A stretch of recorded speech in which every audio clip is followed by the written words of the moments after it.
अब की बार बालेन सरकार, यो चार शब्दले देशभर सुनामी नै ल्यायो। मधेसी भाषामा रहेको यस स्लोगनले चुनावमा मुख्य भूमिका खेलेको छ। कसैले मानोस् वा नमानोस्, रासोपाले प्राप्त गरेको जनमतको मुख्य श्रेय यी चार शब्दलाई नै जान्छ।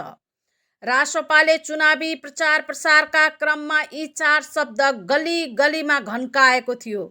सुन्दा सामान्य लाग्ने यी चार शब्द शब्द मात्र नभई जनताको आशा र भरोसा नै बन्न पुग्यो। ठुलाको मुखमा मात्र नभई बच्चा बच्चाको मुखबाट अब की बार बालेन सरकारको नारा सुनुन्थ्यो। सामाजिक सञ्जालमाथिको प्रतिबन्धका कारण सुरु भएको जेनजी आन्दोलन पश्चात हाल भएको चुनावी मतपरिणामले देश नै घन्टीमय भएको छ।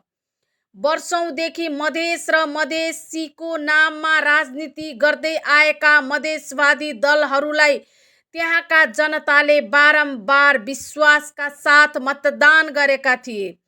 तर उनीहरूले सो अवसरलाई दुरुपयोग गरेका कारण यसपालिको चुनावमा मधेसी जनताले उनीहरूलाई राम्रो सबक सिकाएका छन्। भ्रष्टाचारमा लिप्त भएका मधेसवादी दलका नेताहरूका कारण त्यहाँका जनताहरू आजित नै भइसकेका थिए।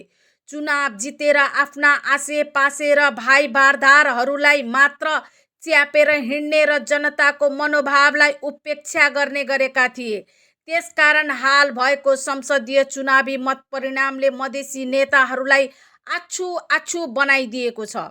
हालको मतपरिणामको कुरा गर्ने हो भने मध्य प्रदेशमा 32 सिट मध्ये 31 सिटमा रासोपाले बाजी मारेको छ।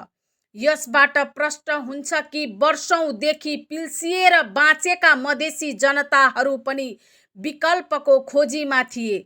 मधेसका जनताहरूले यसपालि आफ्नो मतलाई न्याय गरेका छन्।